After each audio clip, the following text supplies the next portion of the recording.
Houston, Tranquility Base here. The Meeple has landed.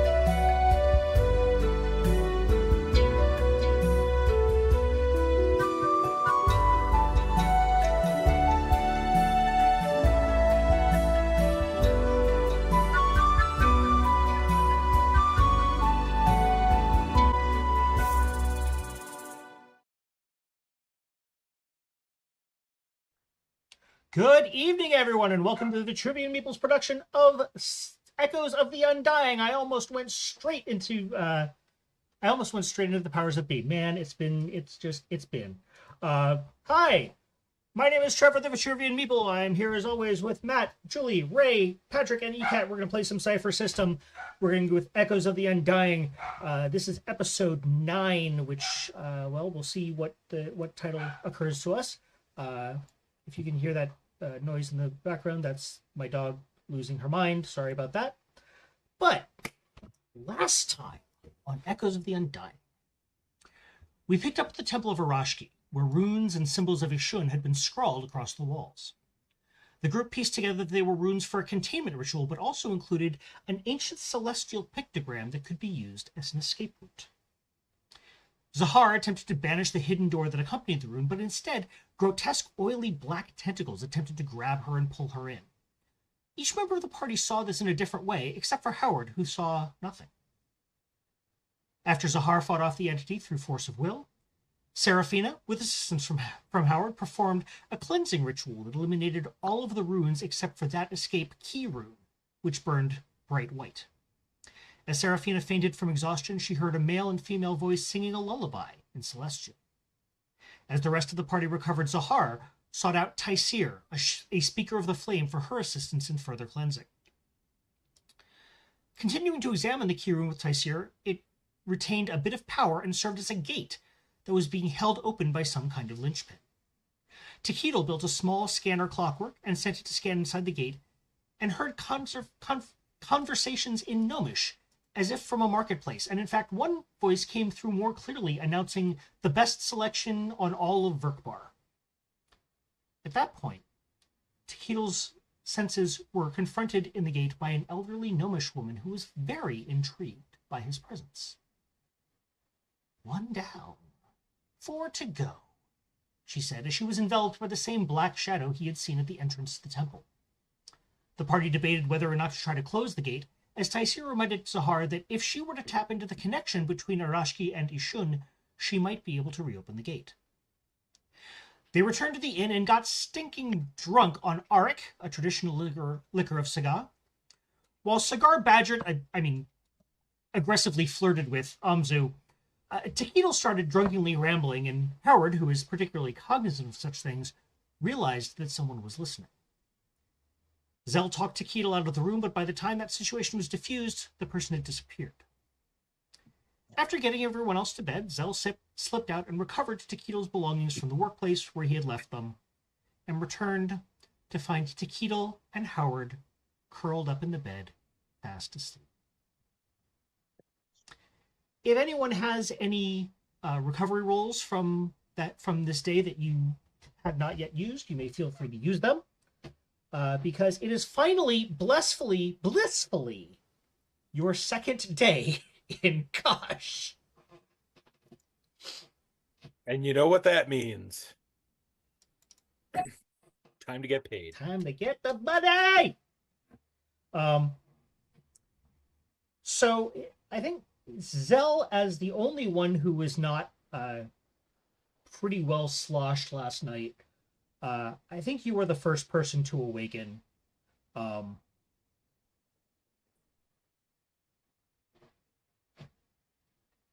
Ray, did you mean to already use Takeedle's 1 hour or 1 action roll? No, I had all four Okay. clicked. Okay, got it. Yeah, so I think I just needed to do the 10 hour. Yep. Um, okay. Yeah. So you wake up, and just for the fun of it, I'm going to let you, Patrick, describe what you observe of Howard and Takeedle as you wake up. So I get up. I, of course, slept in the chair because I wasn't drinking and there was no room for me in the bed anyway. So I wake up, and of course, it's early. I look over, and they are no longer spooned together. Instead, Heward has kind of laid on his back and is doing that duck snoring thing that is so endearing. And Takeedle is resting his head on his chest. That nice feathery downy surface, and it looks so comfy. And Zell looks and tries to figure out which one is funnier to wake up first.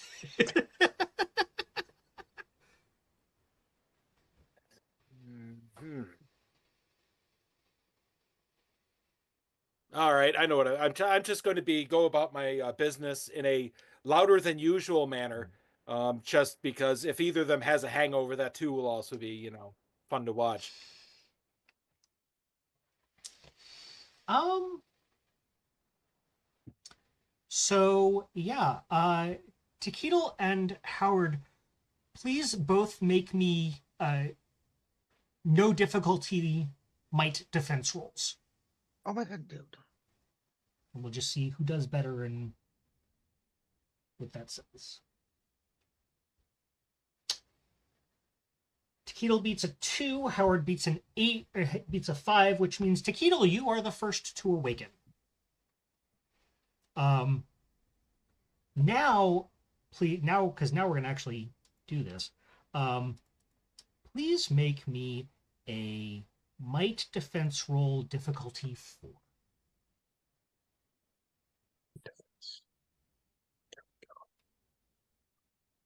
Both of us, or No, just him. You failed by 2. So, you have a bit of a hangover. You take 2 points of intellect damage that bypasses armor. Thank God I just rested up and took that back. So back where I left off. Okay. And you wake up to Zell banging and crashing slightly, somewhat louder than usual. And what happens? Well, Takeedle's consciousness is, well, first of all, whatever Zell is doing in the background is getting incorporated in Takeedle's dream, which also includes the feathers. Okay. So the dream is Takeedle is there and he's sitting on this cushion. And actually, it is a cushion made from, not only is it made out of feathers, but it's feathers from waterfowl that he himself has defeated mightily in a subconscious effort to try to overcome his anxiety. And the pillow is this kind of, and because we're in Kash and the myth and the lore, it is a flying pillow. And so he's floating along and he is dressed absolutely to the nut. Zell would be jealous. Zell would be absolutely jealous at the outfit and just how much bling and bright colors and shine and shimmery. And the banging around is not anything that is actually it's not like offensive or anything like that, but people, it is this parade. He's actually now in front of a castle, and people are just banging on things in appreciation, and like just he's being paraded down the streets of his because of his skill and his prowess. And his little gnomish heart could not be prouder until one of those really small downy feathers actually flies up his nose, and Takeedle just and he sneezes so hard that he flies off of the bed and falls onto the floor. Huh? Is it raining? What? All right. Uh, Howard, if you know, now that you're awake, please also make me a might defense roll at difficulty 4.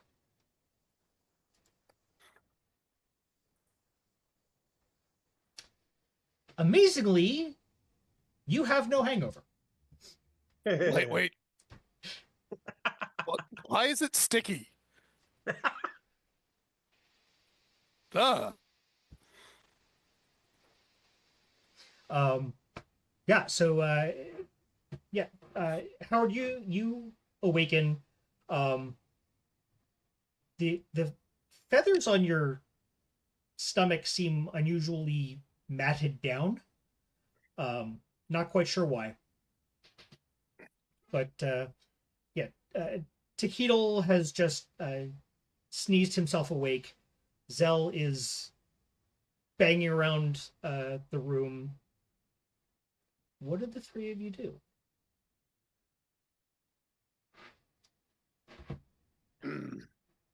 So please tell me you're making tea. Of course I'm making tea. So today's a big day, guys. We're getting paid. Yes. Assuming they show up and assuming they don't try to screw us, which is why we all need to show up. Just to dissuade them from any such things. Right. And then So we need to figure something out though. Who's gonna wake jizz. the ladies up? And as soon as One has a Takeedle big hears, sword and the other one will set you on fire by looking at you. So Takeedle gets understandably and ADHD gnomishly sidetracked by, at the sound of getting paid, remembering that he left all of his shit at the workshop and doesn't have anything, and is now just rattling on about, well, can you like go back to here, and like, oh my god, I can't I believe. reach behind me, pull the bag off of the coat hooks, drop it in front of you. Well, actually, give it to you. It's probably has fragile shit in it. And of course, like Takeedle has to finish the sentence before cognition happens, because we're going on a slow boil right here. We are not up to speed. Mouth definitely work before brain. Now And sorry. good. And just I gave you shit. Looks up. Thank you. You're welcome. And he just sits down where he is and like feels the rest of his head kind of pounding, and just is sitting in his own discomfort now. Half relief, half discomfort, really being confused, and then finds a feather behind his ear and is even more confused. It wasn't just a dream. Speaking of the ladies, I'm gonna say there's really no contest here. Serafina, you awaken first. It is later in the morning than the boys had started, and if you would please make me that same difficulty for my defense roll.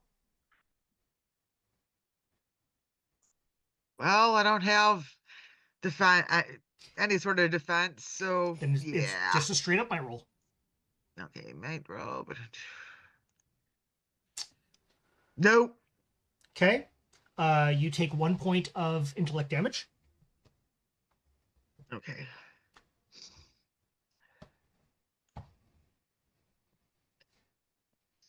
Yeah, it was a really long day yesterday. Your brain got fucked with in several different directions. Uh, and then add all the liquor on top of it. Um, however, one look did so. Um, yeah, because Cell didn't necessarily have to drag you back to the room. So where did you sleep? So of note, I did put Sahar in the bed because I had to take her boots off. And precisely nothing else. So she's just on the bed, bootless.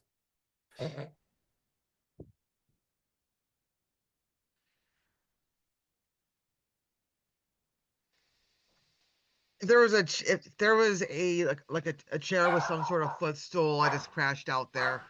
Okay. So I wake up with just an unholy crick in the neck where you're just like ow ow ow ow ow ow ow. On top of hangover. Nice.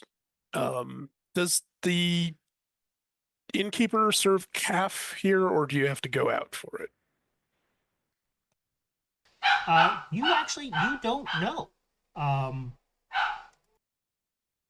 You have not.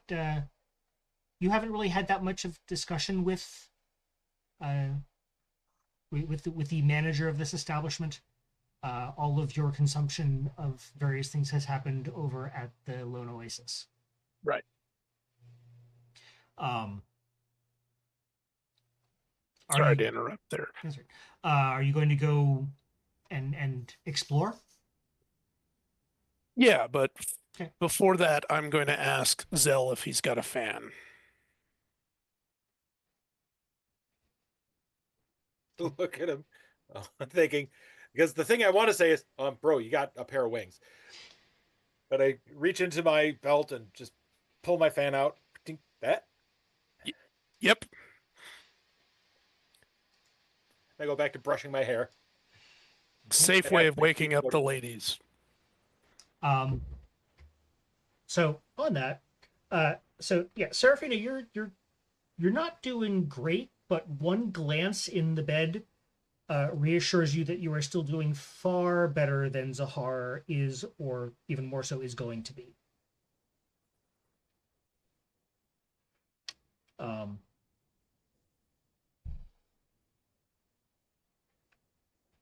ECAT is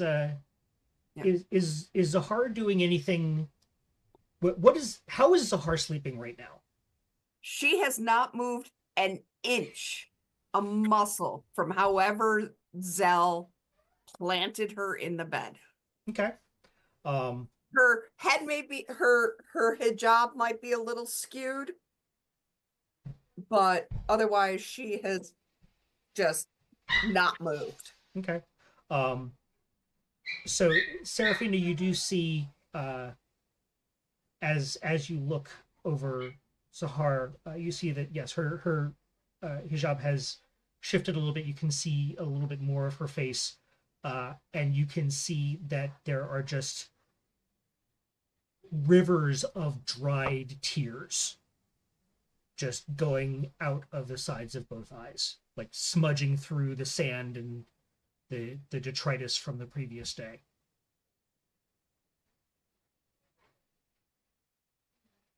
I think we both need a bath. I think a cup of coffee and a bit of a soak. Okay. Yeah. Very important question. Do you try to wake her up?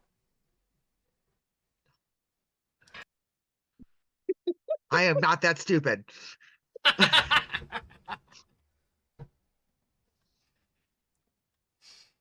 All right. So you get up, get yourself arranged, and in one of those instances of timing that can only happen in scripted comedies, you open the door and find Howard just about to knock on the door to see if anyone was awake. I wasn't going to knock. I was just going to waft the calf smell under the door into the room with the fan. So yeah, so in that case, yeah, you open the door. You see Howard kind of down on all fours on the floor with a fan, with Zell's fan, as a matter of fact. And a craft. Yeah. Ooh. Okay, I'm not quite sure what's going on here, but All is yes, forgiven. please. Or a cup. Yeah, the manager, yes, does have she does keep pots of calf, but nothing in the way of like a real breakfast.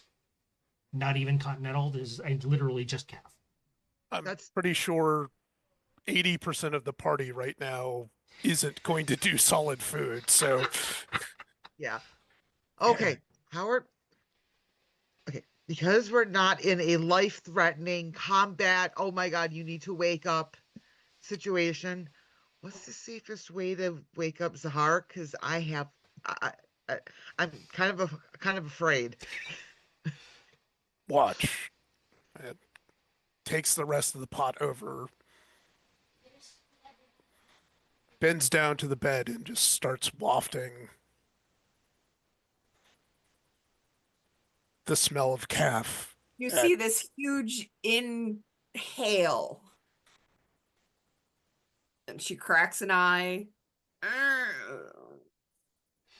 Okay. Then Zahar, I just like hand out my hand like And I just hand her the rest of the pot. And so Zahar, it is time for your might defense roll. Yours, however, is going to be difficulty 6. of course. Because you went completely off the rail. Okay. So you awake with a raging hangover. You take 4 points of intellect damage. And in fact, now please make me another might defense roll. This one is going to be difficulty 4.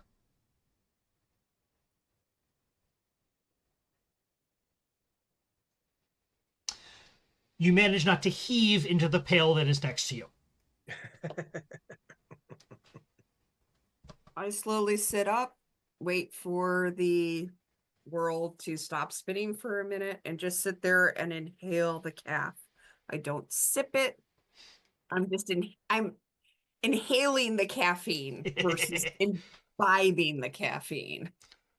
So, And I'm like looking around going, I noticed that I'm not wearing boots, and I'm just like, where the fuck are my shoes? so while Zahar is waiting for the rest of the world to stop spinning, the rest of you have about 3 hours. What are you doing? Yeah. well, Hereward is looking for breakfast. Yeah. And then probably is going to go to talk to the bartender because he's supposedly has some information. Okay. So yeah, remember that the Crashing Dune, which is where you're staying, and the Lone Oasis, which is the bar, are not part of the same establishment. They're right. So yeah, so several doors down the street. Right. Okay.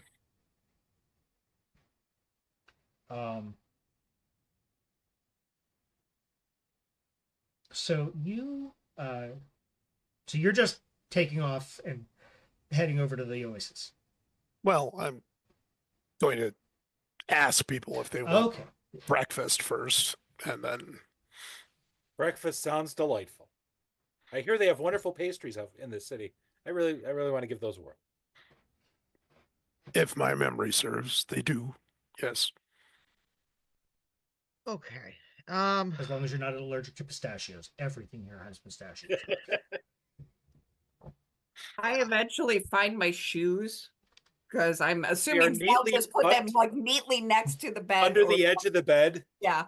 It just took a while to find them because she's not exactly That's not where you put them. right. They were still on my feet last time I had seen them. And make my way down, and I kind of follow the group. I'm not in no way, shape, or form going to be eating breakfast, but I will follow them off to go on the zoo. I've wrapped my scarf more across my head to block most of the bright light. Fina, Why don't Yeah. you take Zahar to the baths? Yeah. I Yeah. got up bright and early. I've already been to the baths. They're wonderful today. Okay. So just you're getting the finger. That's all you're getting is just the look and the finger. Like he's been up for a couple hours. It's got that nice, rosy, freshly exfoliated look. For a little extra, they'll put rose water or lavender in the water for you. It's awesome. I follow Fina. Yeah. Yeah. It's one of those. Just, I'm not stumbling, but I'm not as sure-footed as you would expect a warrior to be. Okay. Right. Zell coming or you staying here? Oh, I don't need to keep an eye on you in the baths, do I? I think I'll just. no, we're going to the baths. Howard's boys going are over going to for go food. get breakfast. Oh, I'm He's going for food. Yeah, yeah. Yes. Okay. I want to see what this place has to offer for food. I need precious little of it because I have to keep my figure. Tick, what are you going for food with? Zell? I am, yeah, Tick is going along. He is still unsure about actually ingesting anything that isn't caffeine related. So it's kind of just one of those, see how he feels when we get there. All right. Once again, we have split the party. Of course. Yep. Yeah, well, kind of wanted to maybe make some apologies to Amzu before you What time is our appointment today? show back up. With the I don't believe you made any actual time appointments. You know you have to go find the caravan master whose name now escapes me. I think we got the name of the guy. Yeah. And you had been talking to Amzu about possibly getting some information.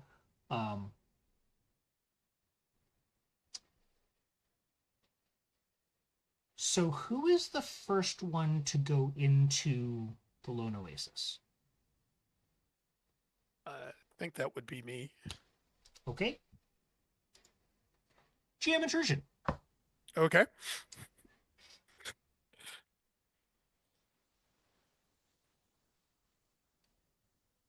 Are you accepting it? Yep. Okay.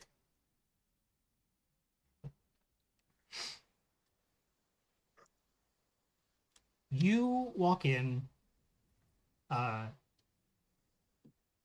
Amzu is there. He looks up, sees you, scowls, and turns around and walks into the back room. You are alone in the now appropriately named Lone Oasis. Yeah, it's going to be like that, isn't it?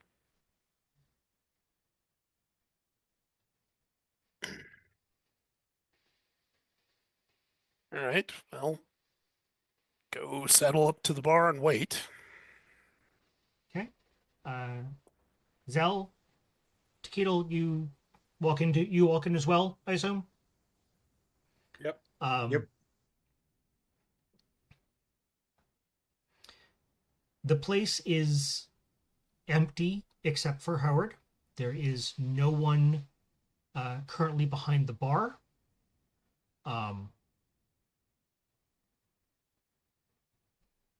And just to add insult to injury, Amzu comes not quite out of the back, but you can see him. He's kind of like standing in the threshold, grabs the pot of calf and goes back into the back. Uh-oh. I see amends are in order.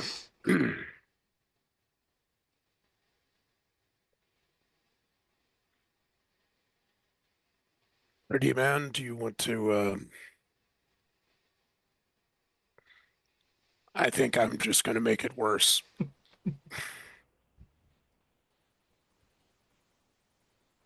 Tequila rubs his eyes.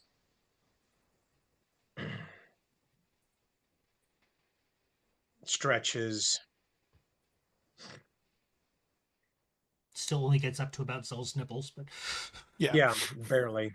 I mean, what are you gonna do? right. Um,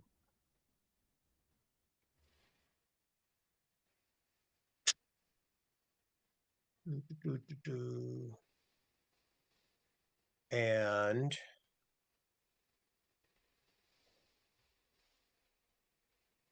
I would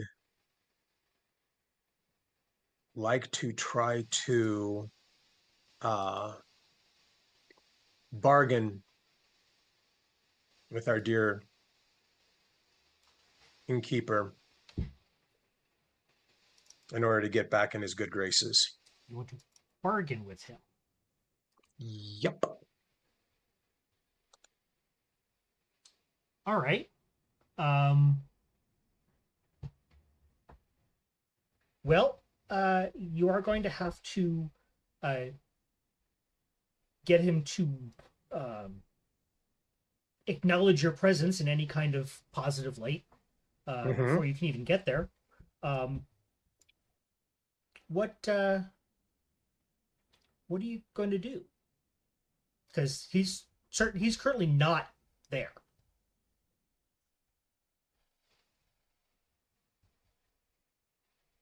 I am going to go to the doorway that he went through. Okay.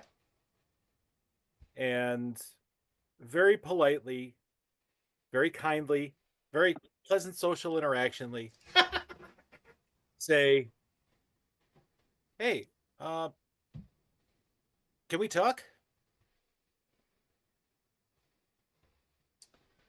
All right.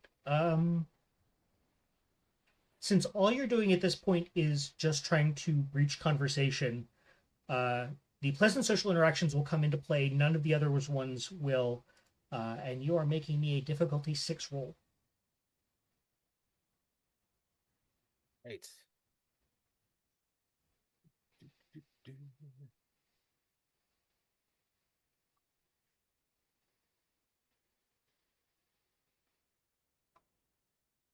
I've got some XP, right? Let me look this up. Yeah, you got 4. Ooh. And it's a good thing I do. I will happily donate to the cause if you need it. Mm-hmm.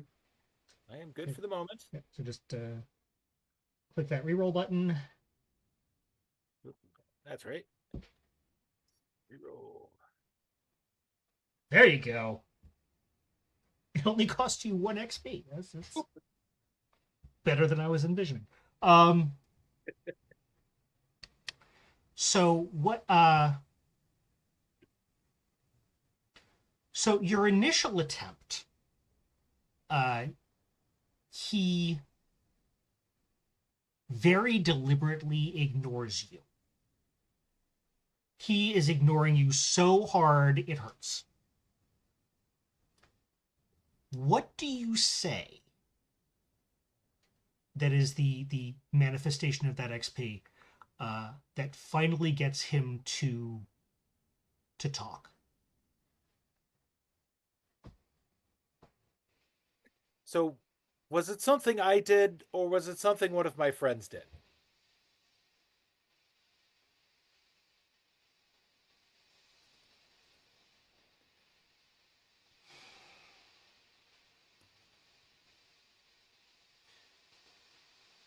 Like it or not, you are all a family. And family acts as one.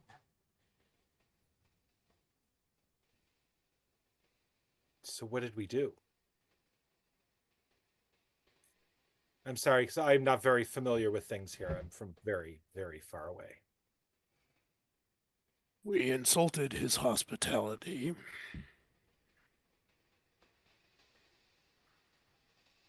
My sister assaulted his person.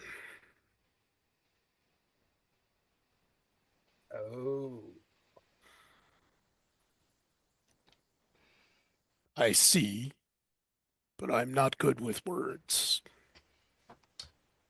The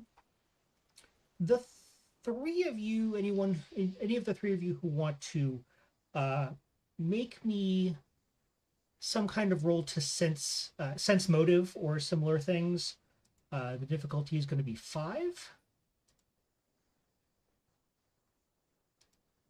Is perception acceptable? No. Okay. Question first. Yes. Can I try to do, while he's telling us this original thing, can I use understanding on him to try to get into his head a bit more? Sure. Okay, is that a pass? Oh, that is an action. Okay. Yep. What will be the difficulty on that? So that will be difficulty 4. Okay, I think you have to set that. Yep. Yeah, okay. Yep.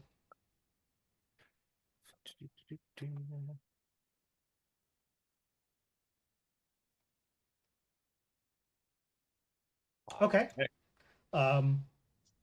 So we're back to the difficulty 5.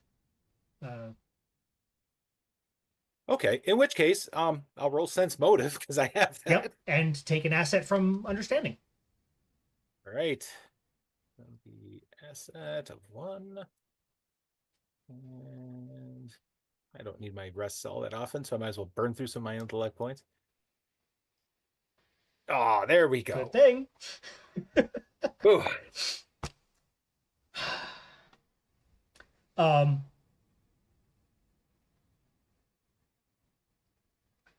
On that success, because you literally just barely made it, you can tell that he's not telling you something, but you can't figure out what it is, and you can't read anything as to why. But he's being more than just grumpily guarded.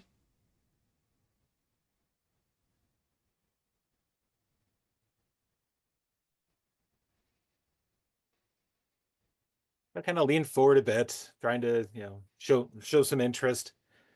Like I feel like that there's something more to it than that. As I said, most of us are from far away. I don't quite understand fully how we have offended you, and thus I can't do anything really to make that better.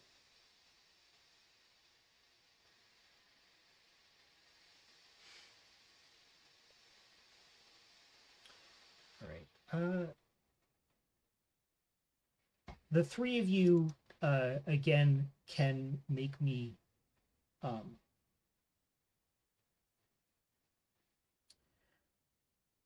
they will be difficulty 5, again, sense motive type rolls.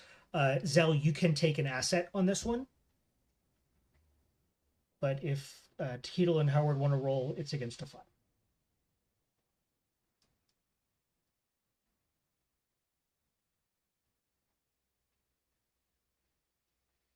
I don't have anything to roll. Then it's just intellect. Oh, okay.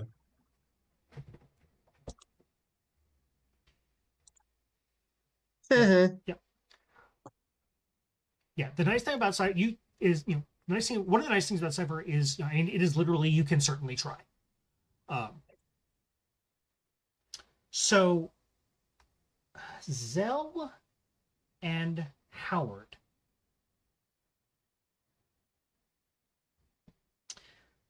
What he says is, you can leave my establishment. Zell, you notice that he said that a little too quickly. And Howard, you noted just a little tiny bit of fear. Is somebody threatening you?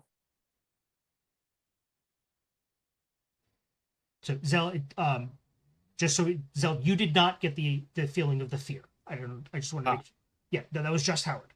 Is there anything else off, like about the room?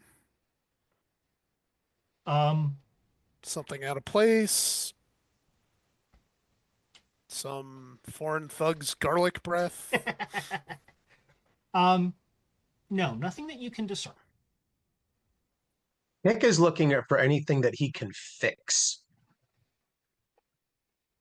Because right now, that's the only skill set that he can think that would be beneficial, and he's still getting in touch with his whole self-reflection and whatnot. Okay.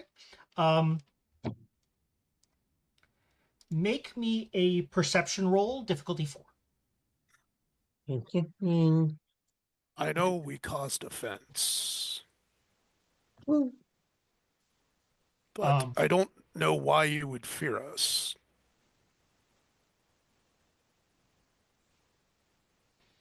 It has a specific odor. I do not fear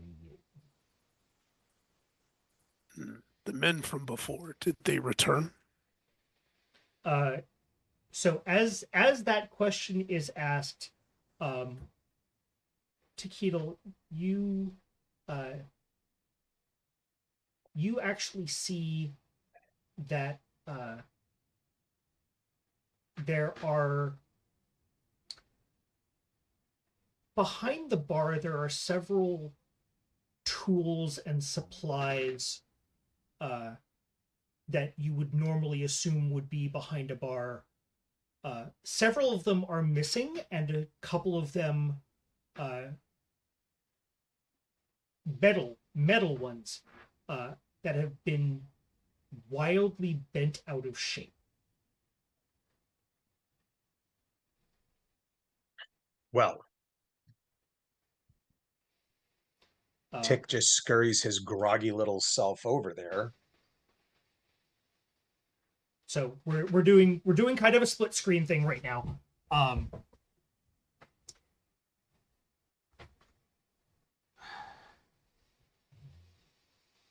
So Howard, your question was, did the men from before return? Yeah. That is none of your concern, Mallard. And if you leave my establishment, hopefully it will no longer be any of mine. But it is. We have unfinished business. At that, no roll necessary for this one. He does that thing where he looks at you and he kind of, widens his eyes just a little bit to make sure that you are picking up what he's laying down.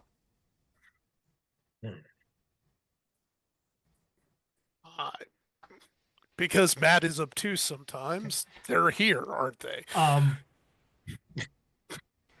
So, yeah,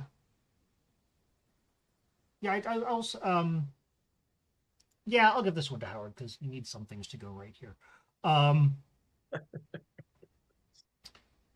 You don't think they're here, but he very specifically said that it is none of your concern, and if you leave, it will no longer be any of his.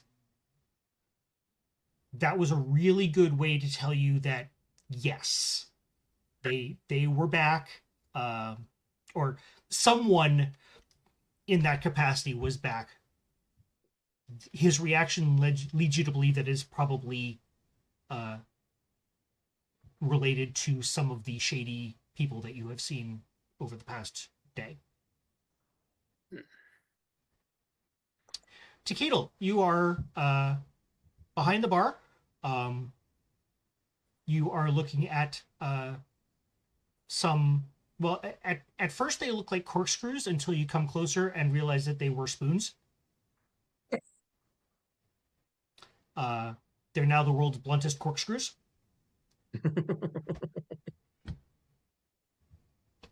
And some various other, it's just a lot of things are missing.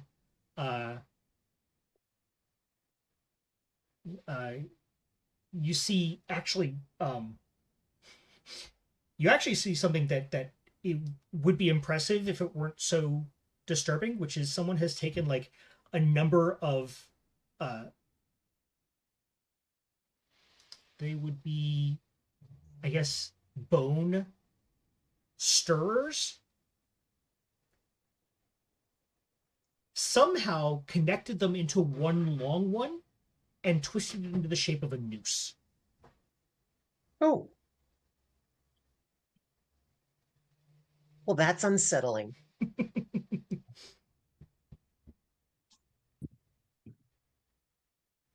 Hold on.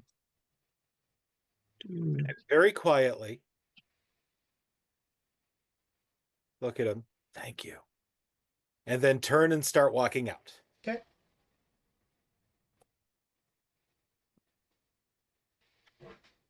Howard?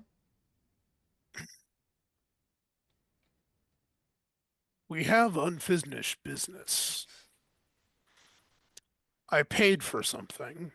If you cannot deliver it, you must tell me where I can find it.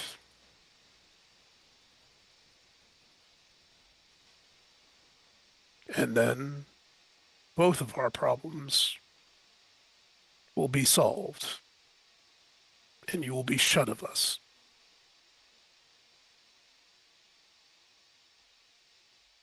Trying to get across the, like, tell me where the bad guys are, Yeah. and we'll break their legs. He reaches over very slowly and deliberately, grabs a small pouch and tosses it to you.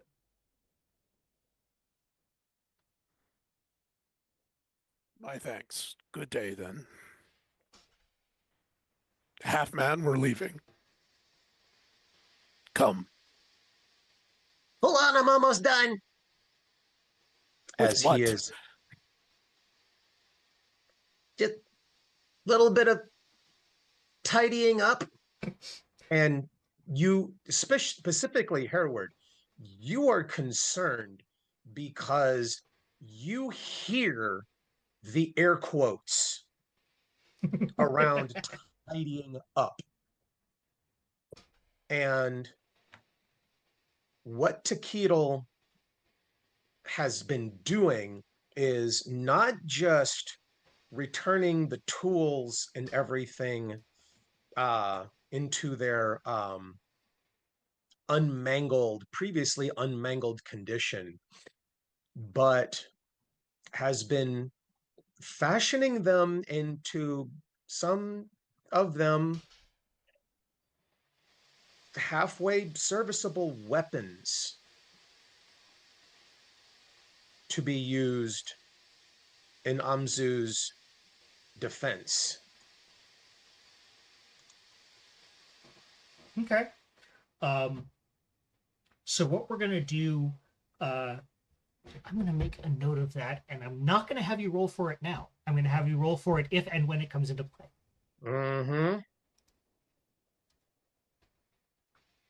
Okay, so I want to make sure I'm the first one going outside, dressed up as I am in my, finest, because I'm about to go out and try to make sure that we get paid and potentially broker a deal. And so I go outside and I try to make myself look very much alone and vulnerable and a little disappointed at what just happened, while paying very much attention to who's around to see if anybody is spotting me as the target I am trying to be for them. Okay. Mopey demon is mopey. So I'm assuming you did not take the time to share this plan with the other two, so they come out and No time. So what did the two of you do when you exit the Lone Oasis? Hereward, are you waiting for me to be done and visibly turn and begin to walk, or did you just say what you had to say and leave? I basically said, fine then, I'll wait for you outside, and start walking for the door. Do I hear him approaching the door? Are you trying at all to be stealthy, Howard? Yeah, I think he puts the hood of the burnous up, pockets the pouch because it's you know, it's the whole movie, cool guys don't look at explosions, you don't count the money, you don't look at the thing until it's, like it's the stupidest thing to walk out in the middle of the street, open the pouch and go look at it. Yeah. His thought is we're going to collect everybody, go back to the inn, which name escapes me, The Crashing collect Dune. everybody, the crashing dune, and then go get our chest. But before that, when we're have some privacy, he's going to check out what's in the pouch. Okay. Um, So let's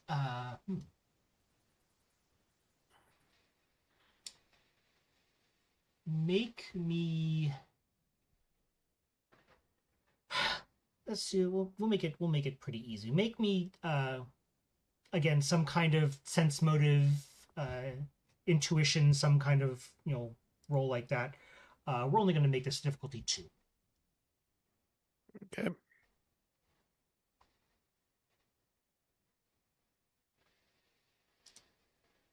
Raw intellect beats a 3. Yep. So Um, I kind of skid to a stop at the doorway. Yeah. So you get out and you see Zell is extremely performatively and extremely obviously trying not to be noticed. Right. Okay. He heaves a horrible sigh. You can almost hear the xylophone as he's like trying. It looks like he's trying to be sneaky. Right. Dun, dun, dun, dun, dun, Yeah, dun. exactly. Oh, I'm not trying to sneak out. Right. I'm trying to be seen by them. Okay. That's why I'm trying to look all defeated and whatnot, Yeah. because I want to look like a target. I want them to come after me because here I am. He looks like bait. Okay. And I'm the smallest of the group next to Ketel, but he carries a lot of really crazy ass shit on him. Okay. I am going to try and surreptitiously scan the crowd to see if anybody's Okay. taking undue notice in Sure. this. Yep. That will be a perception check, difficulty 5.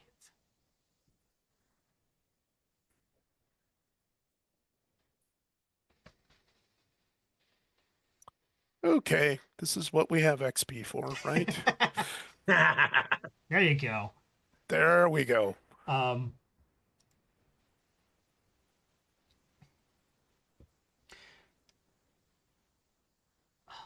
Just short of an effect. Oh well. Well, I get a minor effect, right? No, only on a 19. Oh. Um. Oh well. So, well, we'll do it this way.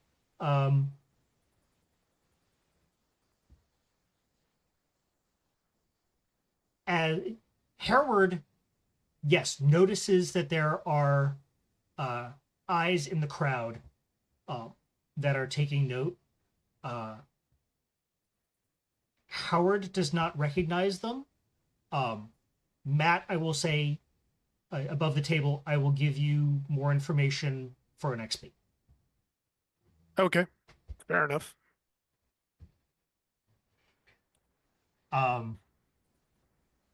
So it takes you a second because you weren't expecting to see either, much less both of these characters taking an interest in you. But you see two street urchins are very deliberately watching Zell. One of them is the urchin that Zahar sent to go get Taizir. The other one is the one that ended up on the scooter with Takedo. And they are very obviously there together.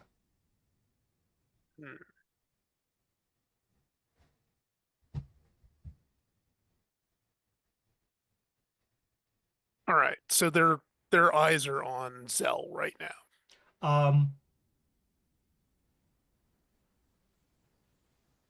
Yes. Hmm. And so for that, we'll make me some kind of stealth or something roll. We're going to make the difficulty 2, just for them not to see you seeing them. Okay, so that would be speed. Yep.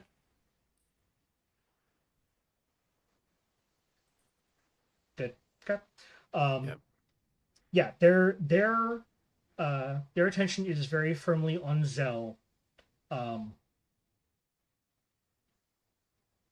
I'm going to try and work my way around the crowd behind them. Okay.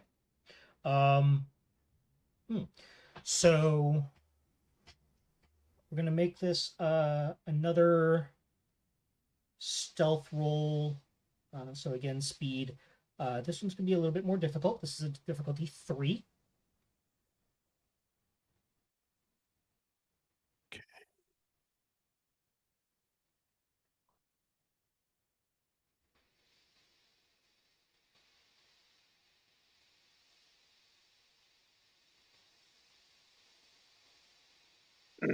Okay.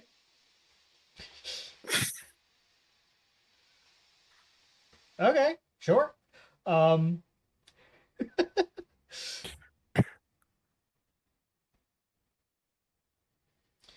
So yes, you do manage to get around, kind of behind them. Minor, almost heart attack moment where he stumbles into somebody who and he just looks up at them with that, "You gonna say something?" look. Mind your business. This person has never seen a talking duck, Mm-hmm. and is kind of shocked into silence, which is better than the other way around. Yes. All right. This is the Hereward being Hereward as opposed to the most optimal way of doing this. He's going to Love it. reach out and scruff both of them. Okay.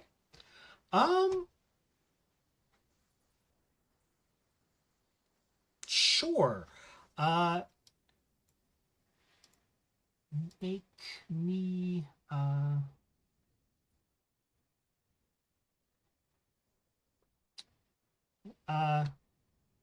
make me a light weapon attack roll, difficulty 3. Okay. Actually, I'm sorry, hinder it by 1 step because you're trying to get both of them. Okay, so it's a wash. If it's a light, Yeah. there's an advantage, and then Yep. And so you can make it either might or speed. Looking at you, I would suggest might if you're going to spend anything on it. yep.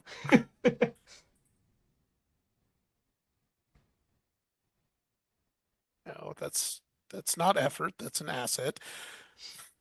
Don't think I've got No. those. Nope. Okay. Yeah, you do manage to scruff them both, and thus you get offered an intrusion.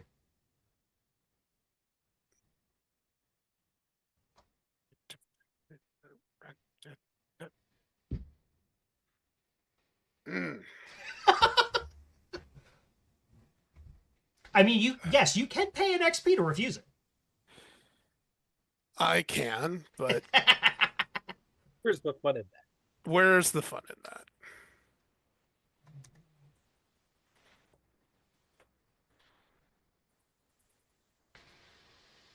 You scruff them both by the neck. And it is, I mean, it's not blazing hot by any stretch of the imagination, but, it's now late morning in a desert bizarre town. Cool is not the weather forecast for the day. Right. You grab both of these kids by the scruffs, and they are cold.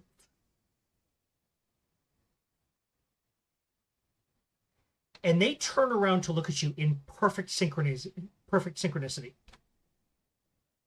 And they look at you with eyes that are jet black and dead cold. Oh, children of the corn. Black-eyed kids. Yep. Literally. Black-eyed peewees, yeah.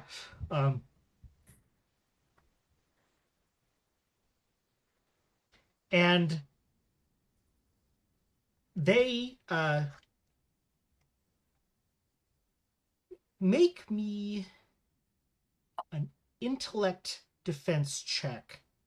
That's gonna be difficulty 6. Okay.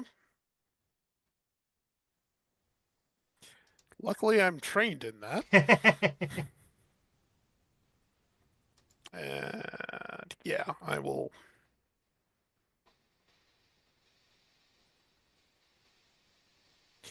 I will use effort on this because.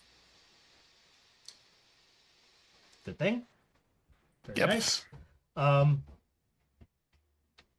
So he's taken aback by that, So and then that was not what the roll was for. Oh, okay.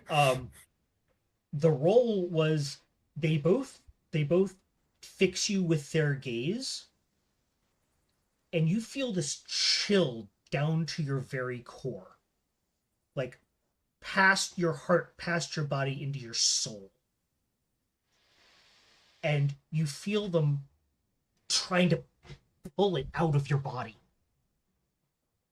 as their eyes become like these deep abysses of darkness. And against that current of cold, he feels himself back in the pond. Okay. And the warm waters just washing over him. And he stands firm.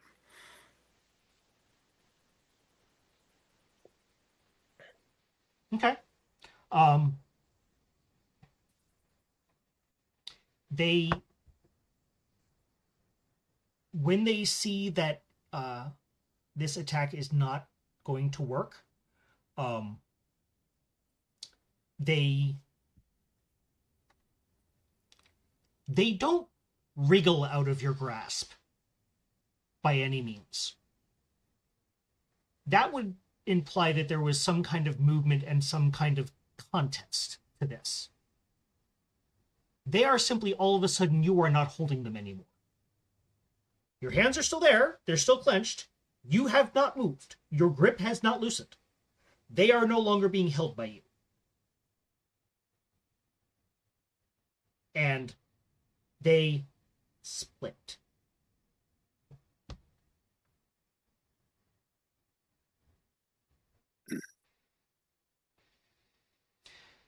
Make me a perception check, difficulty 5.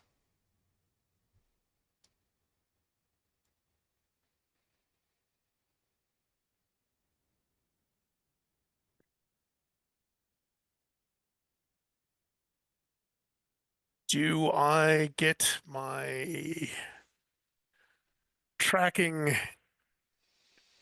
especially people who have wronged me? No, because this is for something that actually happens momentarily before that. Okay. Fair enough. It was worth a shot. Yep, absolutely. Okay. Nope. So now, yes, so now they have somehow poofed out of your grasp. They are making, they are splitting in opposite directions. if you were to yell to Zell, Mhm. you think he might be able to head off one of them. The kid's not going directly in Zell's direction, but he's certainly heading more towards him than you. Sure. Uh, Zell, change of plans. Oh boy. Rabbit's running. Dude, Oh. Can I try to use tactics to figure out a good plan to head him off and actually catch the fucker? I'm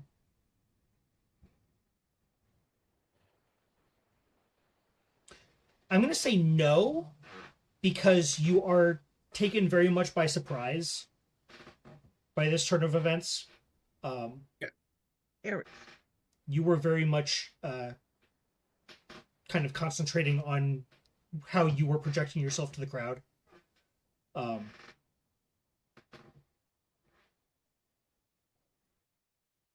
Tick. You are finally done with what you were doing. You exit the Lone Oasis, and are almost bowled over as you exit. By Tell me it's the scooter kid. Tell me it it's is. the scooter. Oh yeah, it's absolutely Charuz. You look up. It takes you a moment to place him, because weren't expecting that. And in that moment, he, like, without even looking up at you, he sticks his elbow out, and kind of side swipes you out of the way. And as he goes by, you hear. Actually, no. As even better. As he touches you, as he hits you, you feel that black thing again.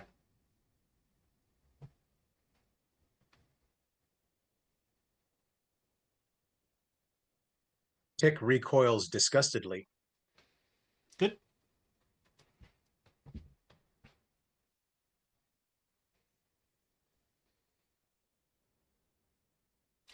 Seraphina, Zahar, the baths are lovely and relaxing.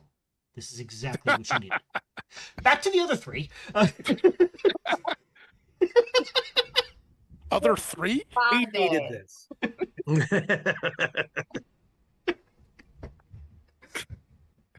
Wanted to, make sure we were sharing screen time, I know. I'm just trying. Like, when did we pick up another player? No, it's you, Ray, and Patrick are the other three. Seraphina and Okay. Zahar are the two in the baths. Right. You said back to the other three. I Yes. was like, Because we went to those two. Now we're going back to the other three. okay. Yeah. So, I think at this point, I'm going to have the three of you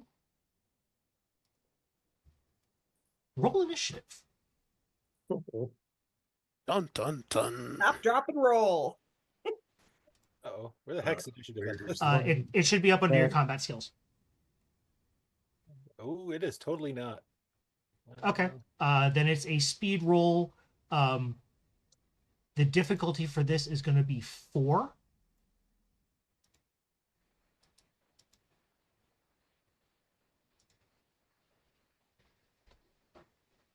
Meanwhile, back in the baths, the Right. mojitos have come out. Okay.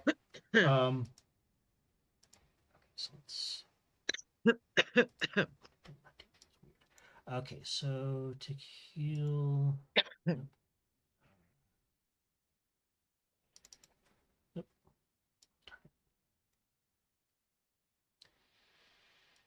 Yes.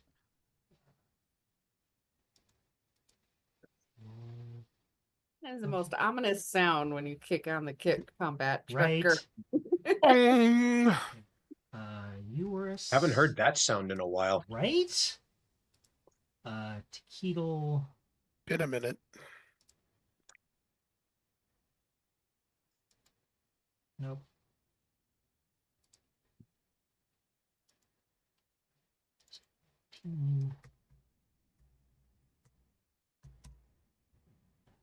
Zero. Nope. Oh, darn it. Sorry. Been a while since we've done combat. I thought it's Taquito's job to get distracted. Right. It's all his fault. Update combatant. Initiative value 2. All right. So amazingly, Tequila is first to act.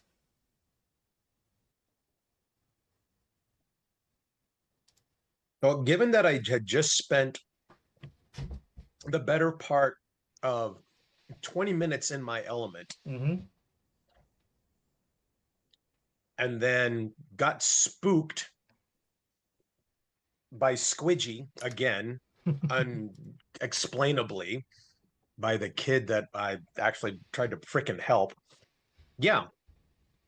Yeah, where the twitch muscles are on now. Okay.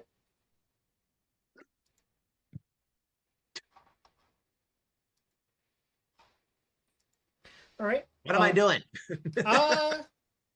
So I mean, right now you see Sharu's just booking it down the street. You can probably take a moment to kind of assess the rest of the situation, but only a moment. And then you have to make a snap decision of what to do.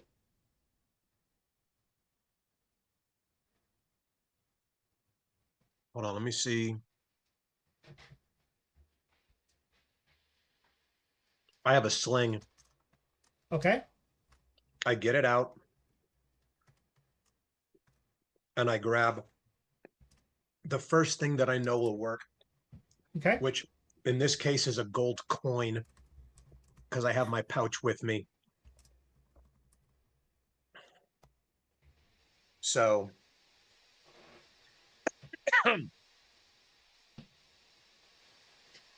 I reach in, coin, or sling, coin, load, and try to fire off in his general direction within like 6 seconds. Okay. So that will be a sling attack roll, which is a light weapon. Yep. So yeah, make a sling attack roll against difficulty 4, please. Ow.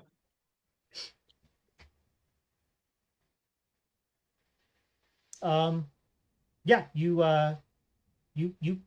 chucked an arm randomly into the crowd. Yep.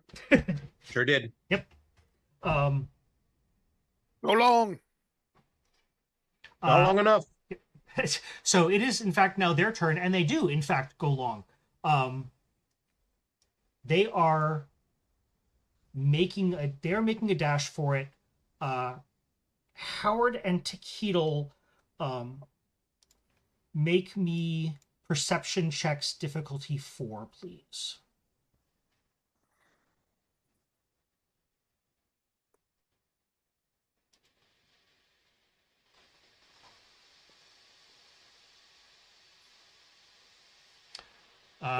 Howard, are you taking the intrusion or re-rolling? I'm re-rolling. Okay. There we go. Okay. You both notice that as they are kind of leaving the thickest of the crowd, they both drop to hands and feet, and start loping away like animals. And it seems to be doing good things for their velocity. Okay. That makes it Howard's turn. So, in all good action flicks, especially in a Middle Eastern setting with a chase scene, there are generally, vendors with fruit stalls and things like that. Yep. Is there a melon or something reasonably to hand? Sure. I am going to lob one at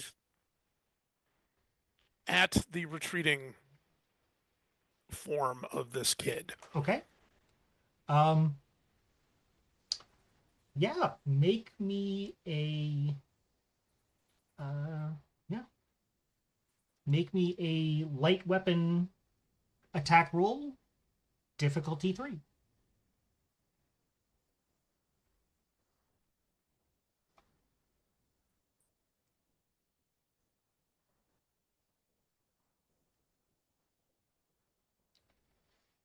Oh, there we go. All right. Muskmelon to the face. Yep. Actually, muskmelon to the back of the head. I'm more imagining a pomegranate, and it hits so hard it explodes, so it looks like his head just detonates because there's red bits flying everywhere. Little pellet seeds like shrapnel Right. butting into the walls around. No, but I will say that you split open the melon, so yeah, it does. So the melon does actually kind of impact on the back of this thing's head, and he eats sand. You basically knock him head first, and he fails to slide into second.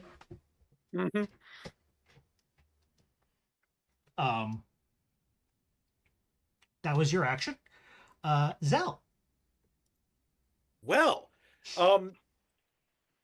being more of a lover than a fighter, and probably not that much of a lover either, I am going to jump on the recently felled little fucker with all of my weight to immobilize it. So this is the one that went the other way.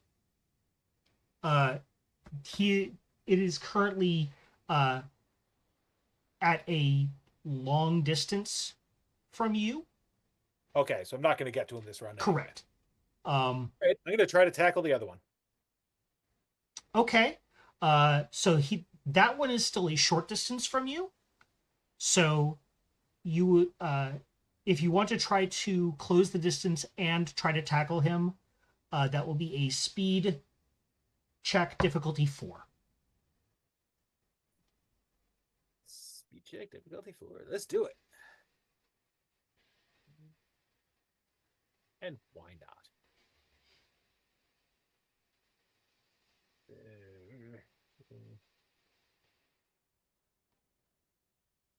Nope. I trip up on my weird, foreign clothing. Okay. There is XP. Yeah. So, If we've got one, I think we're good. okay. I don't know if two of the children of the corn are going to help us more than one will. So you do manage to catch up to the kid, but not with enough to go after him right now. And that brings it back to Takedo. So Zell has gone chasing Charuz after it, because I'm just going to call them it at this point. Just completely blew past you. Howard, on kind of the other side of the crowd, has just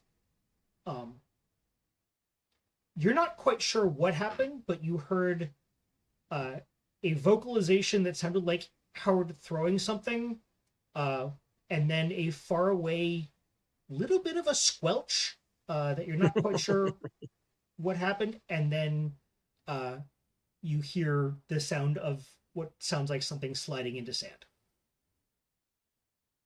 What would you like to do? Have longer legs.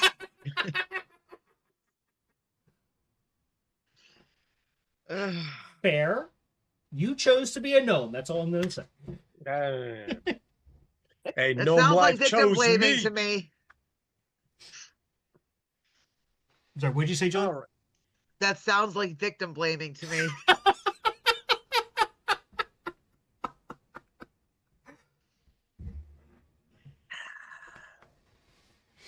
So, Tick looks over to the one, looks over to the other, looks back to the one, looks back to the other, and decides to huff his little legs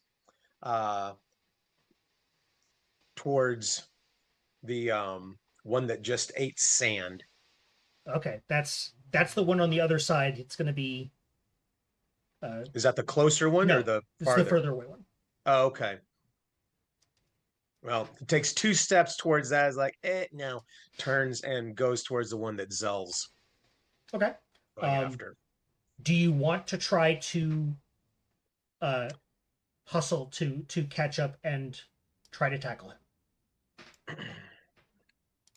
Yes. Actually, hold on. Is map accurate? Map is not accurate. Do we have? Are there rocks at my feet?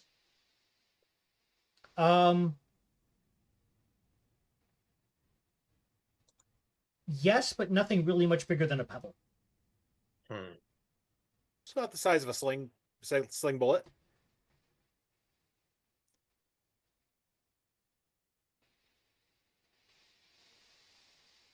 I mean, in order to save on ammunition costs, read don't use money as ammunition. Literally ammunition costs. I know. But it would have made a really cool story if it had worked. Stupid die roll. No shit. There I was. The concussive force of money is the root of all evil. Yep.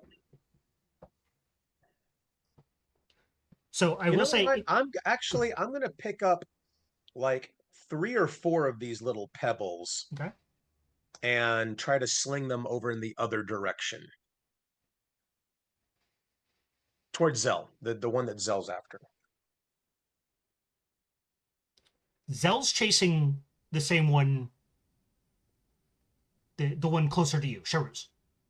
Okay. Yeah, you and Zell are going after the same one. Yes. Howard heaved the melon. Yes. Yes. Yeah. Okay. Melon balled the other one. Yeah. Yes, melon ball. So you're going to attempt to fire again a sling bullet at the thing formerly known as Sharuz. Yes. Okay. Correct. Okay. Got it now.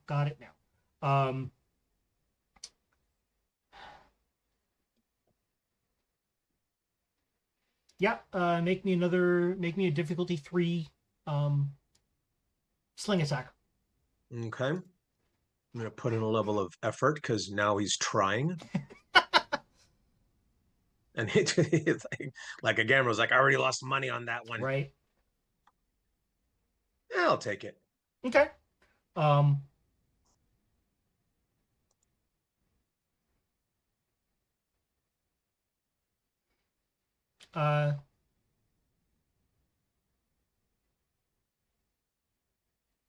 Yeah, it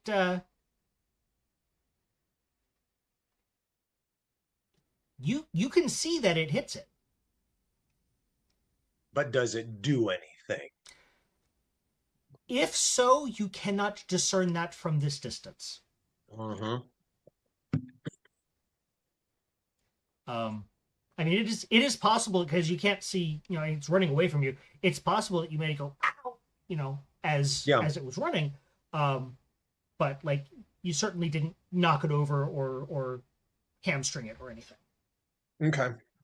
And that will bring it to. Actually, no, it'll bring it to them. So.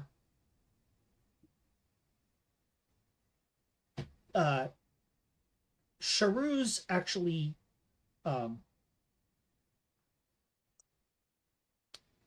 he stops. It stops. And it turns around.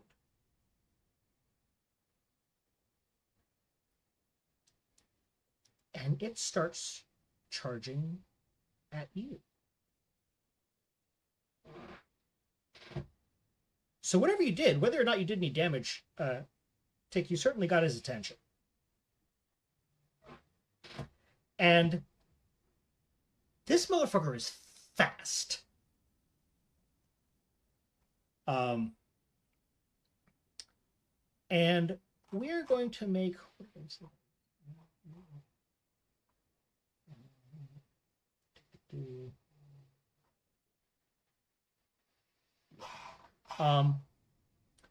Tick, please make me an intellect defense roll difficulty 6.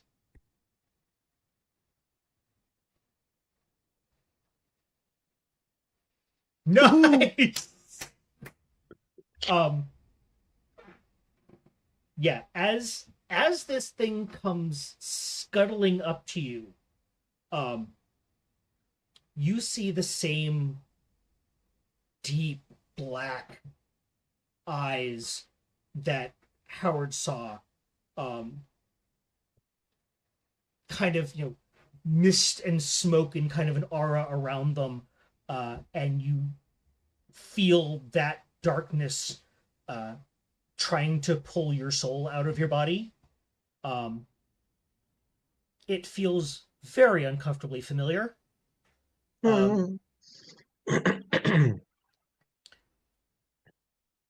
But I think that's actually part of how you fight it off, is because you've encountered this before, and you're still standing.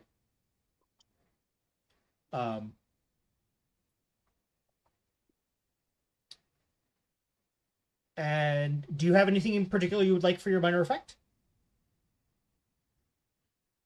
If not, you can just take an asset on your next action against this thing. No, what I want is a clue of origin. I want a trace. Okay.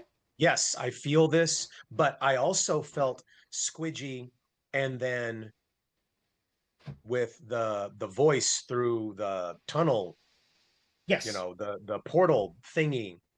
So I heard a voice in my race's native language. So now there's a connection with that. So if possible, I want something that traces it back, some kind of clue. Okay. Yeah, we can do that. So it's gonna start at a 7, but I would say you can use both magic training and learning something new to basically act as specialized, and take one asset for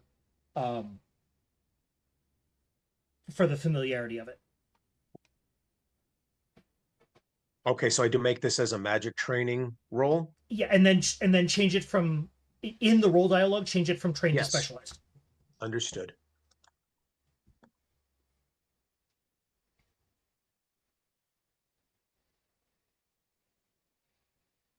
Okay. And throwing both levels of effort There you into go. this. Hell That's yeah. how we play the game. All right. So, you kind of, instead of just kind of shying away from this black energy, in your mind you kind of reach forward and actually grab onto it. And you follow it through, and again, this is all like metaphorical mind's eye. You trace it back, and you see, what do you, let's see, you see a throne room. And sitting on the throne, when you were at the spring, and you were watching kind of everyone's little one acts up on the stage, you saw Ishun. Mm-hmm. Same throne, same Ishun.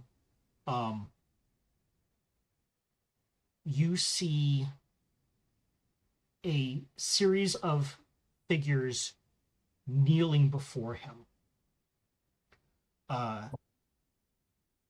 Two of them are humans with just beautiful, kind of light brown, light reddish brown, fading to white, feathered wings behind them. You see a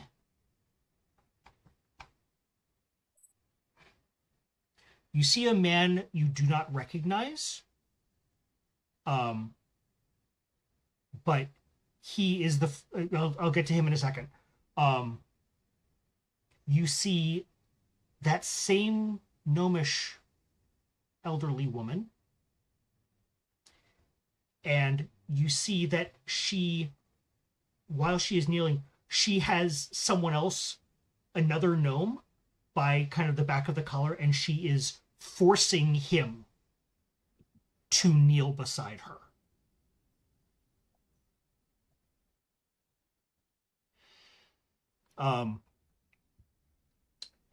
Coming out from behind the throne is a man, again, a man you do not recognize, but he, well, make me, let's see if you do recognize anything of it. Make me a perception check, difficulty 4. Nice. You do not recognize him. You have never seen him. But you would swear that his facial features remind you of Zahar.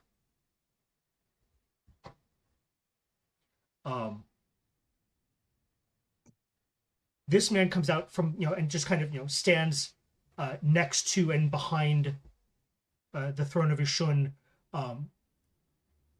He is dressed in the kind of dress you would expect from someone from Saga, and he is resting his hand on a sword. The one in the middle that you didn't recognize, Ishun, you can't hear anything. There's no sound to this, but you can see Ishun is saying something and then kind of points out of the throne room. The man gets up, turns around. As he is walking, the same dark shadow energy kind of swirls around him, and when it stops, he is a mallard. It's not Howard, but it's definitely that same race. And then it swirls around him again, and he is gone.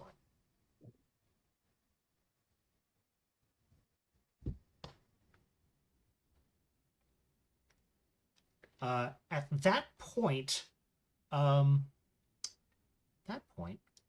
I'm going to do this. Intrusion.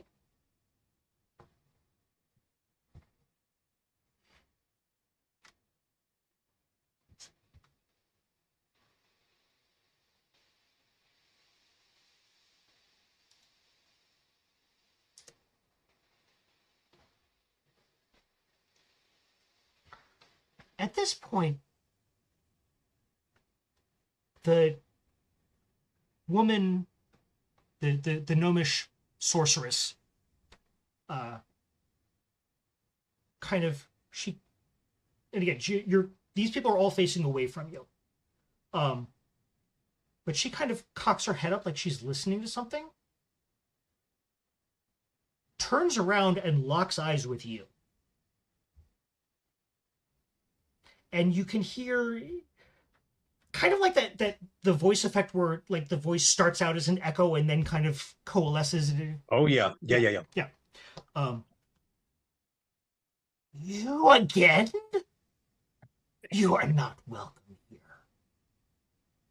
And she takes her staff, slings it back. You are pummeled with energy. And the next thing you know, you are on the ground. You take another...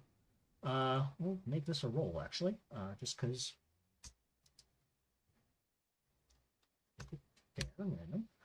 you take 2 more points of intellect damage.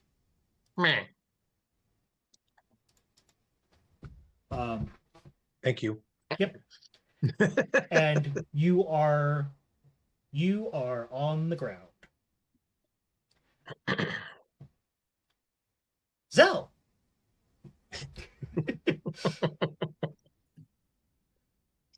Okay, I feel so- like a newscaster just turned into a different camera.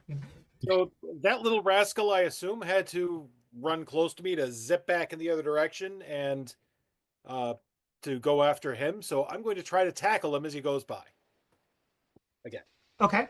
So that is going to be a... Do you have anything that is worth anything in this roll? No. Physical skills. No. No. No, you have no physical skills. So I'm gonna say this is going to be a difficulty 4 might roll, but you are taking 1 level of hindrance because this fucker's really fast. Okay. And yes, I could have just made it a difficulty 5, but it's not a 5, it's a 4 with something making it harder. Okay, did you already put the hindrance on that? No. Or do I? Where's the- So down bottom left, I think it says eased by or hindered by. There's a little drop There down. it is. Yeah. Hindered Hindered by 1. What?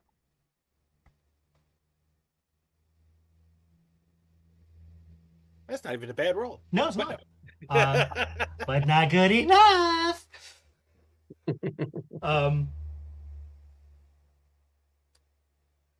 So I can't even give you a devil's bargain for that one.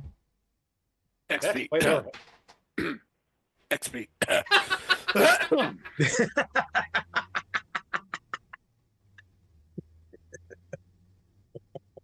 Are you gonna re-roll it? Or are you gonna take it?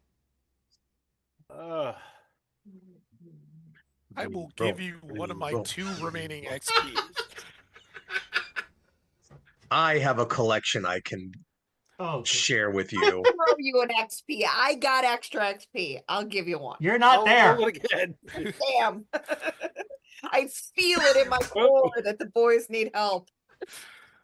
Uh, My chances are not extraordinarily good Nope. to land this. nope, the boys are perfectly capable of snatching defeat from the From the jaws, of victory. There you victory. go.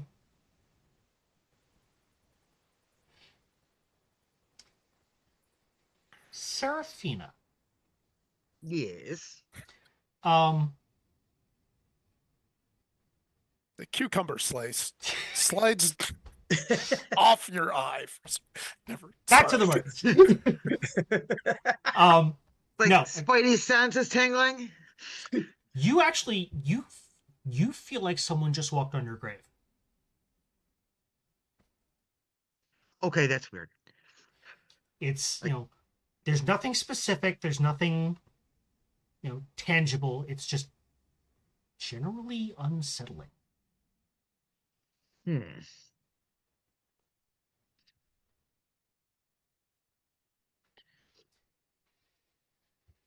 Zahar, I would like you to make me a completely frivolous and humorous, so don't worry about putting points into this.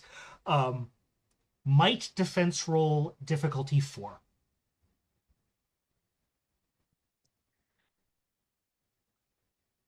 Excellent. So Serafina, your this kind of moment of introspection is interrupted as you look over. Zahar does actually have the little cucumber slices over her eyes. She is slunk down to just about her chin in the bath, and she is snoring. She is asleep. Okay, so are these like the like the bigger ones that you think of basically in like the kind of the Camille baths that I'm completely blanking on the name for So but they're not quite large public baths, but they're not private either. Imagine imagine something the general size of like your prototypical Japanese hot spring in an anime. okay. That's about what we're talking here as far as the size of the actual bath. And it is actually nice and warm. But at the moment, there is no one else but the two of you in your little section.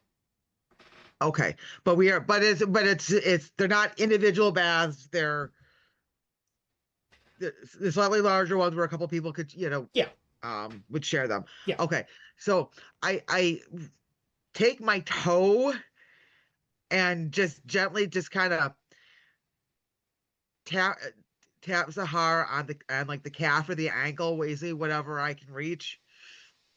And I spring up instantly. That's why I used my toe. Yeah. The two cucumber slices slap you in the face. Exactly. And the one thing that Serafina knows, only because we have shared quarters before, Zahar is bald. She has no hair underneath her hijab. And so she just kind of does the looks around going, what? I just felt something just weird. The water is warm and steamy. Oh, God. The glasses are subject to gravity. It's all good. Exactly. Gravity check. Yep, still works. Physics. Yes. But I just like this sudden wave of cold. Like something's wrong. I don't know what. I don't know where. But I kind of feel like maybe we should get dressed and I don't know. Go find the boys, see what they're up to. Because It occurs to me in retrospect that the idiom "someone just walked over your grave" could have a completely different meaning when talking to a priestess of death. Yeah. notice I did not use that turn of phrase with her. Vibes are off. Yeah. I'm going to do a little bit of backbit saying that I have paid coin to whatever servants of to wash our clothes while we were in the baths. Perfectly fine. Yep. Who wants to put on scuzzy garb after having been all nice and gotten all nice and clean? So in that case, fine, get up, towel off, get dressed in the new nicely laundered garments. You go outside, Take 5 a few seconds minutes. later, they're covered in dust. But take a few minutes to strap on all my weaponry. Okay. Yeah. All right. I grab a slice of cucumber from one of the bowls and start nibbling on it as we're walking out the door. As you grab your sword, you get a somewhat similar feeling, but it is laced with not your fear, but the feeling itself has a sense of fear.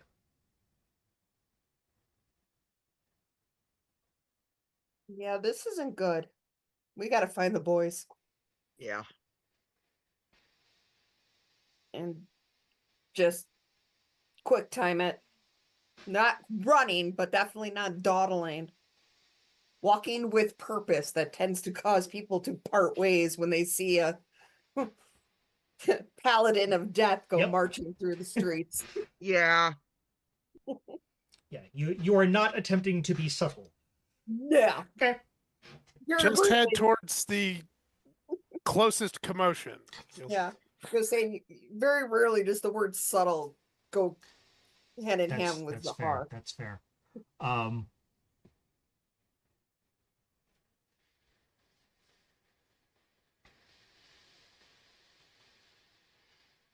Okay, so back to the boys.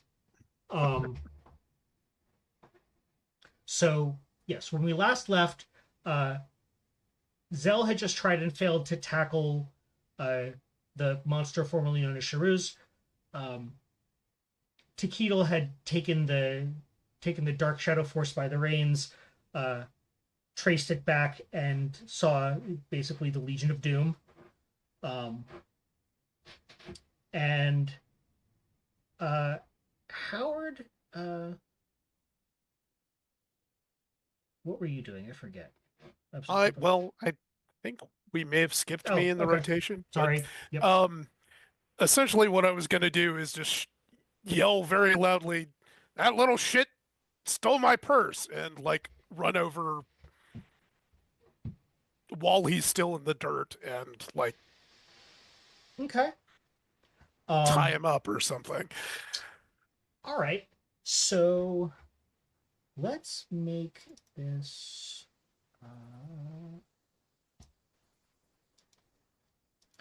So this isn't tracking because this is literally like you haven't lost sight of him and you're not trying to figure out where he went. If this is just a straight up chase. Yeah. So I'm gonna say make me a speed roll, just straight up speed. Okay. Difficulty 5.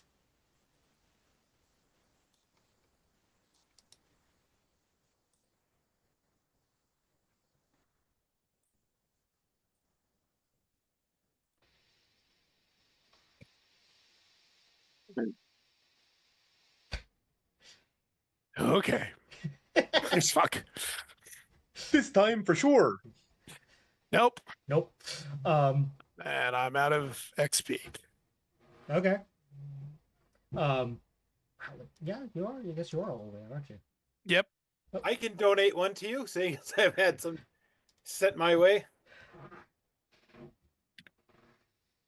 Okay.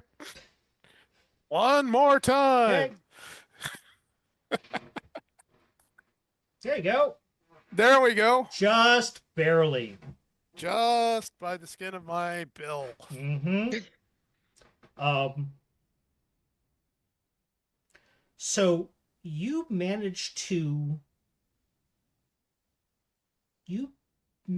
tackle him, get it down to the ground. I was already in the ground, Well, right? It was scrambling up and getting ready to take off again. Okay.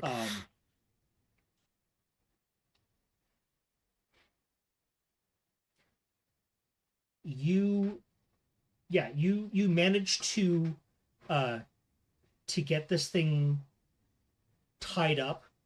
At one point it actually like sprouts another set of shadow legs, and you tie those up before they can get any purchase. Hey, that's not creepy at all. Right?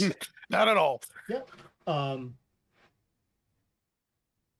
And this thing is hissing and spitting, and its skin has kind of sunken back, so its face is very skeletal.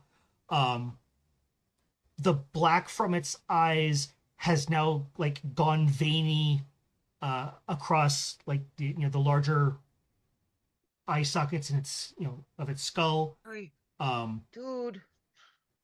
its skin has gone gray, and it is looking less and less human pretty much by the moment.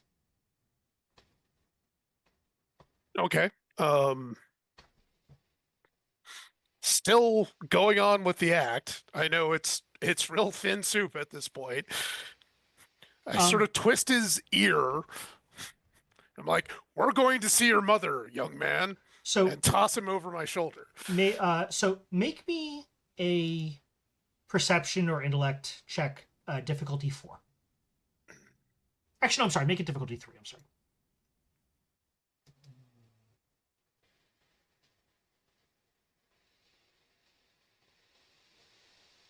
Okay.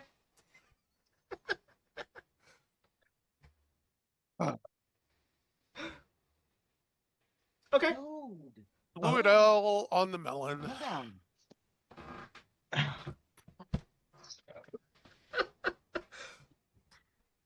on.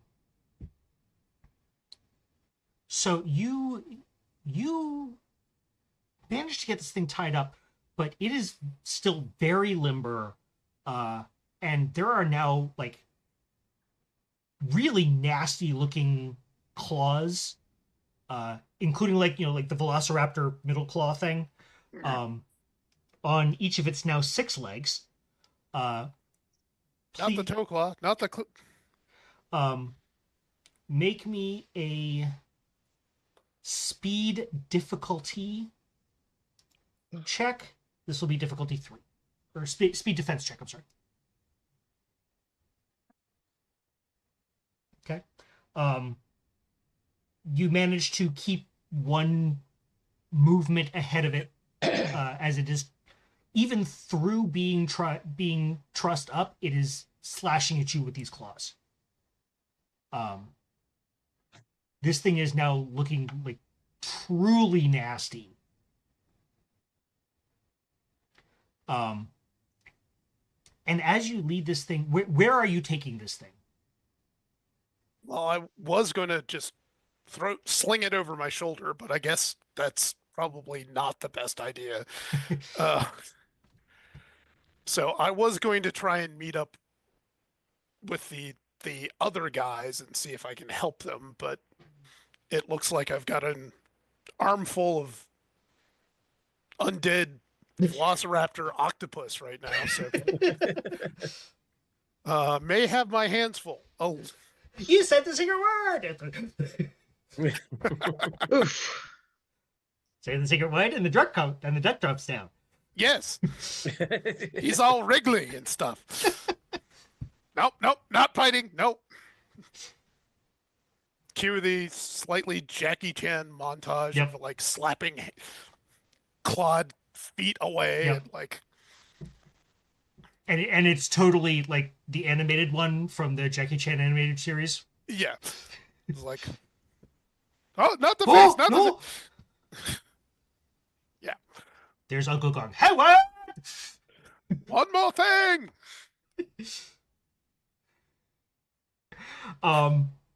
Okay, so yeah, you have this thing. We still didn't establish which direction. Are you going back towards the crowd, back through the crowd to try to find the other two? Are you going away from the crowd to a more secluded area? I are you think swinging this thing like a bolo? What are you doing? Yeah, I've like got the, whatever solid thing has been roped and tied up. I've like holding it by that, like, anybody who's tried to give a cat a bath is probably, and yeah, I think the discretion is the better part of valor, so I'm going to not bring it into the crowd because that seems like a absolutely stupid idea. So as you take this thing out and you're still keeping up the, Yeah. so it takes you a while to notice this, and this is what you didn't notice before. No one is paying any attention to you. They're just kind of going about their. Yeah. And in fact, as you're going, they all kind of manage to get out of your way, but they're not moving out of your way. They're not moving intentionally out of your way.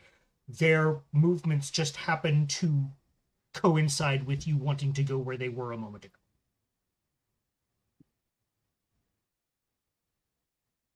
Yep. This is weird shit. Time to get Zahar. She handles the weird shit. I just punch things in the face. Yep. So I think because we did miss Howard last round. Sorry about that. It's all right. That brings us back to Teedle.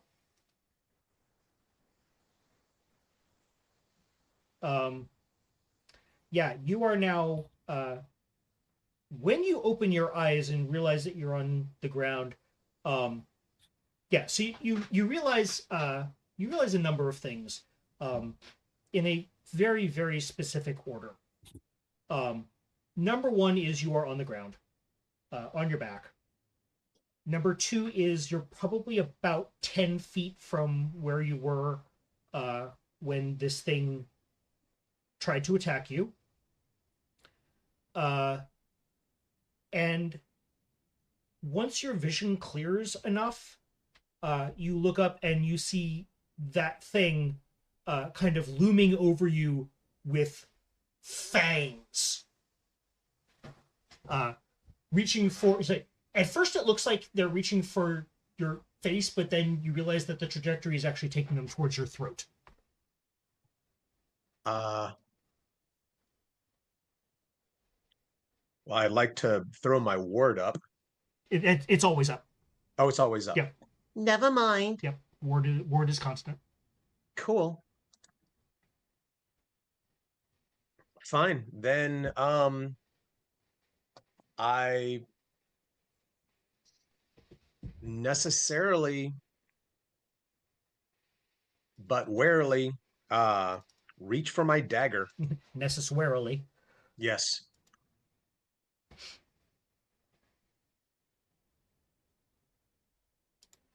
Now then, is it close enough that my little short gnome arms plus the length of the dagger blade will reach it, or do I have to propel myself? Oh, no. It is far too close for comfort.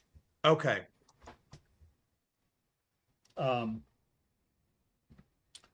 So yeah, make me a dagger attack roll, difficulty 3. Level of effort. Oh, thank goodness.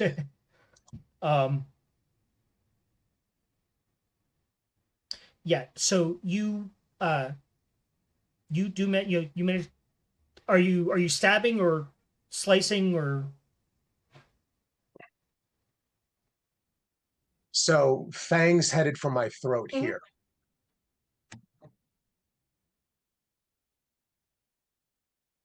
I'm stabbing it in the neck. Okay. Like I'm coming around this way. I'm not coming up because I have to, whichever hand, it's on the side. So it's unsheath and arc. And since it's already coming here, I'm trying to bring it so that it gets the necular region. Make me please a might defense difficulty 4.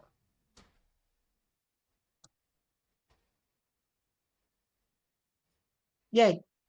Excellent. So as you go to stab this thing in the neck, its neck parts like shadow. And as your hand and dagger are in there, it reforms and tries to hold you, but you manage to get your wrist free.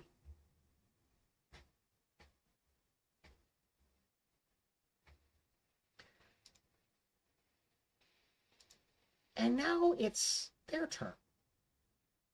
Because they do go before Howard. I just forgot to put them. I just didn't put them in the combat order.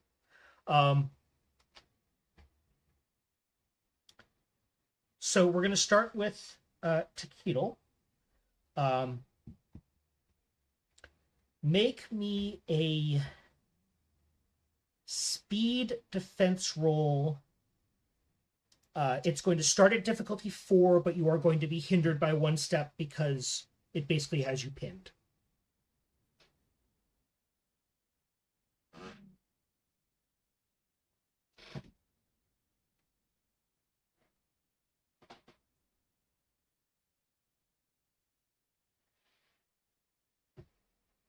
You are very lucky.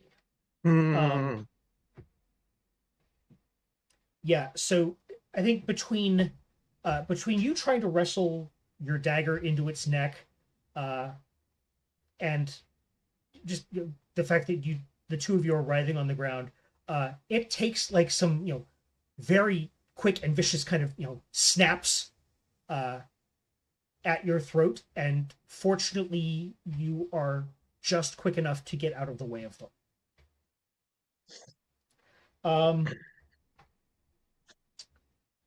Howard, Yes. make me a speed difficulty or speed defense roll difficulty 3.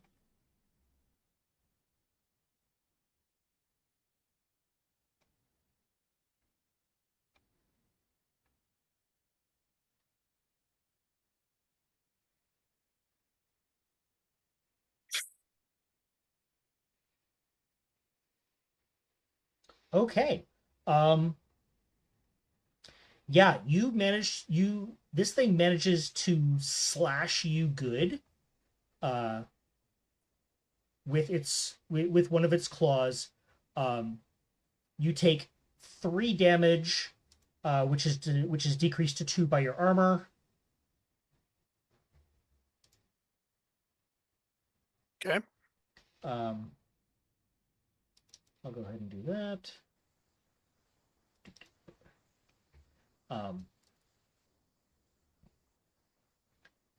And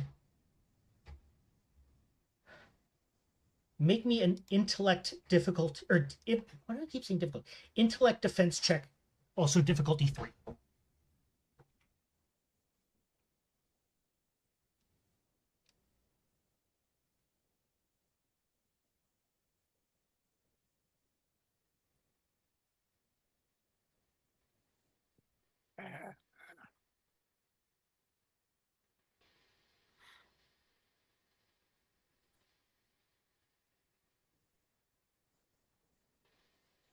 Sorry about that.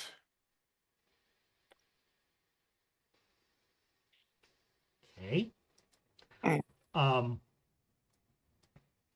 So yeah,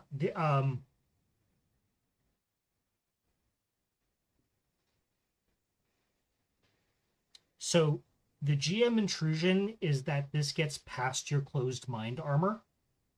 Okay. You take 3 points of intellect damage. Okay.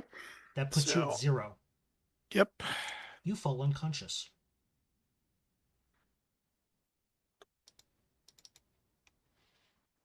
Yep.